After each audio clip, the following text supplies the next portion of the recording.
et du Fils et du Saint-Esprit. Amen. Viens, Esprit Saint, viens par la puissante intercession du cœur immaculé de Marie, ton épouse bien-aimée. Esprit Saint, rends-nous dociles à ton action tout au long de ce Trideum. Amen. Troisième question. Pourquoi la Pentecôte? Pour être missionnaire. C'est pour ça que l'Église, elle est née, afin que nous devenions un peuple missionnaire. Alors, la fête de la Pentecôte, c'est pas seulement le rappel d'un événement lointain, mais une célébration, une réalité vivante dans laquelle Dieu intervient aujourd'hui dans chacune de nos vies. Pour chercher Dieu, pour trouver Dieu, il suffit de faire silence et de rejoindre dans la foi le Père, le Fils et l'Esprit Saint qui demeure en nous. Ce qui importe, c'est d'être fidèle à son commandement de l'amour. Jésus se manifeste désormais à travers ses disciples qui forment l'Église. Et ces disciples aujourd'hui, c'est chacun de nous qui formons l'Église. La Pentecôte n'est pas une fin, mais bien un commencement. La loi nouvelle n'est plus inscrite sur des tables de pierre. Alors, les commandements que Dieu a donnés à Moïse, ils étaient écrits sur des tables de pierre, mais aujourd'hui, avec l'Esprit Saint, avec la Pentecôte, c'est dans nos cœurs que cette loi nouvelle, celle de l'amour, est inscrite. C'est l'Esprit Saint qui nous fait vivre, non par des règlements, mais par amour, et c'est bien plus exigeant. La Pentecôte est l'inverse de Babel dans Genèse 11. À Babel, l'orgueil humain a conduit à la confusion des langues.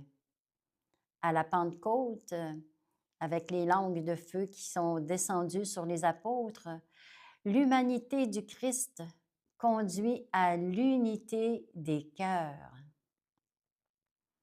À Babel, les hommes ont voulu monter vers le ciel par leur propre force. À la Pentecôte, le ciel descend avec humilité dans les cœurs des hommes par pur amour. Le jour de la Pentecôte, l'Église a été animée par un feu intérieur. Les premières communautés chrétiennes ont été rassemblées et guidées par les apôtres. Elles sont parties en mission d'évangélisation et elles ont communiqué partout, sur toute la terre, la lumière du ressuscité. L'Église est pour toujours missionnaire. C'est pourquoi la Pentecôte, il est question du feu qui fait brûler notre cœur. C'est le feu de l'Esprit qui nous ouvre à Dieu et qui nous renouvelle constamment nos forces. C'est l'Esprit qui nous donne un élan pour nous permettre de profiter du vent de Dieu qui nous guide. Vous vous rappelez les oiseaux, comment ils se laissent porter? C'est le souffle de Dieu qui attise le feu de nos cœurs, qui nous insuffle la force et l'audace de témoigner, comme Saint Pierre, avec fierté de notre foi vécue en Église. C'est ce que nous fêtons aujourd'hui, car la Pentecôte n'est pas simplement le rappel de la première Pentecôte qui donnait naissance à l'Église. Elle en est la continuité. Elle est don de l'Esprit aujourd'hui. L'Esprit nous rejoint et agit en nous encore aujourd'hui. À la Pentecôte, les disciples ont ressenti l'élan nécessaire pour faire Église et pour aller à la rencontre de tous les peuples, afin de donner suite à l'invitation et à la mission qui ont été reçues de Jésus. Ayons-nous aussi cette force d'aventure, de renaissance, de régénération, de solidarité et de confiance. L'Esprit nous aide à prier. Il vient avec des dons qui contribuent à faire grandir l'Église. Trouvons les mots et les actions qui parleront le langage d'aujourd'hui afin que tous puissent connaître Dieu C'est par l'Esprit et en utilisant ce que Dieu a mis en chacun et chacune de nous que nous saurons relever le défi. Nous avons la responsabilité de répondre aux défis actuels. Nos églises se vident. Faisons-nous notre part pour les remplir? Sommes-nous de bons témoins? Il faut faire du neuf, témoigner de l'Évangile dans les mots d'aujourd'hui. Pourquoi ne pas oser renouveler la face de la terre? Pourquoi ne pas laisser l'esprit de la Pentecôte nous transformer? L'esprit est toujours à l'œuvre, sans trop de bruit, dans la société et dans l'Église. Ne nous mettons pas à l'abri de nos habitudes et de nos idées bien arrêtées.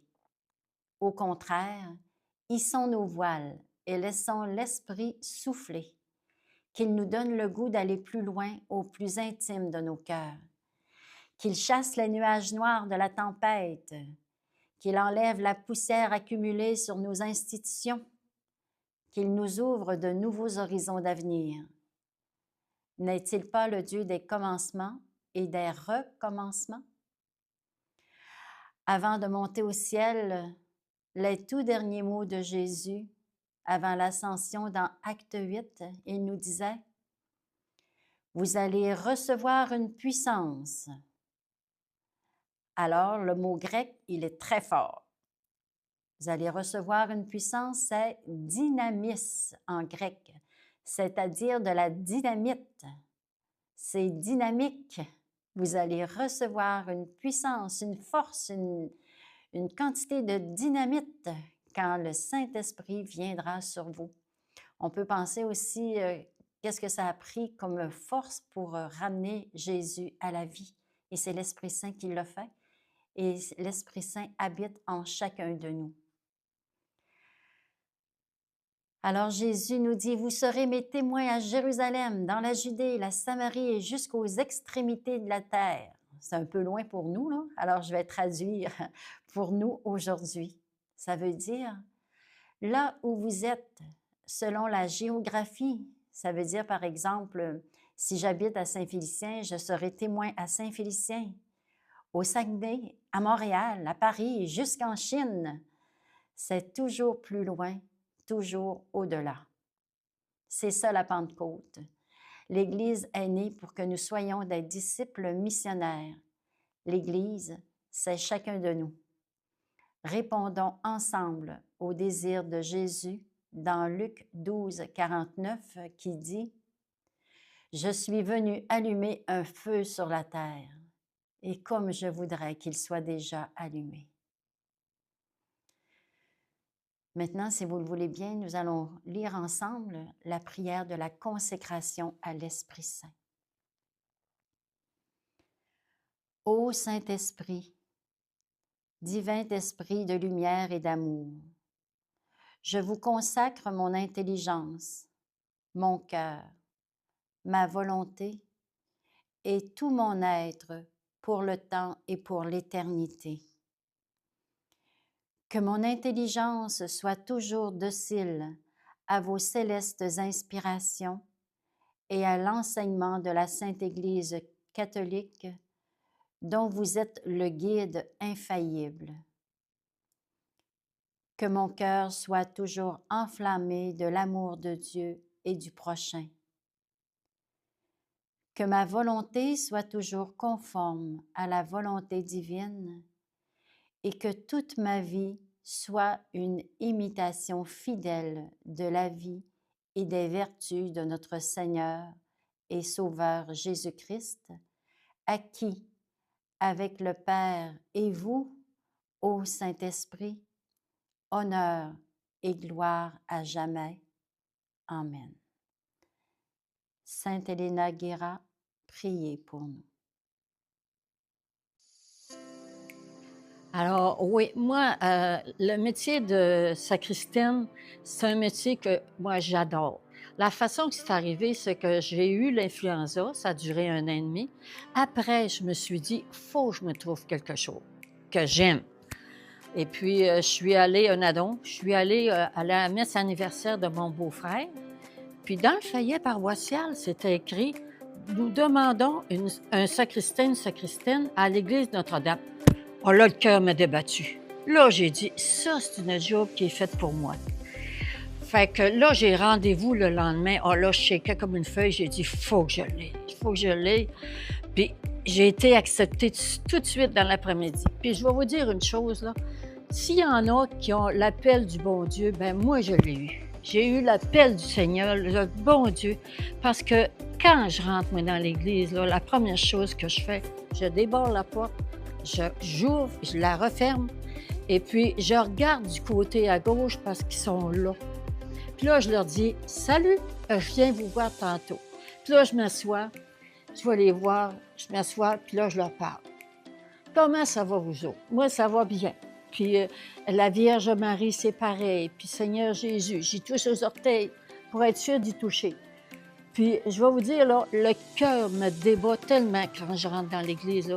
Pour moi, aujourd'hui, l'église, la messe, tout le monde qui travaille là, l'abbé Luc, Serge Belair, Serge Fleury, je pourrais toutes vous les nommer.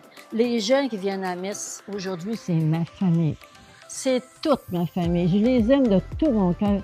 Il n'y a pas personne qui est contre moi. Puis le monde a l'air à m'apprécier beaucoup. Puis c'est pas juste ça. C'est parce que moi, j'aime le travail. Puis j'aime ça, la mettre belle. Belle pour que les gens aiment ça venir à l'église. Puis qu'ils emmènent d'autres personnes. Avoir l'Esprit Saint dans ma vie, c'est vraiment un plus. À tous les matins, je le prie puis je lui demande de m'accompagner dans ma journée. Ce qui me permet de voir là, tout ce qu'il peut faire de beau dans ma vie, au quotidien, dans mes simples tâches là, de la vie. Une petite vie bien ordinaire. Mais le plus important, c'est que l'Esprit Saint me permet de rester branché sur Jésus. Puis il me fait goûter à son amour à tous les jours. Et c'est ce que je te souhaite, que tu découvres à travers l'Esprit Saint tout l'amour que Jésus a pour toi. Merci.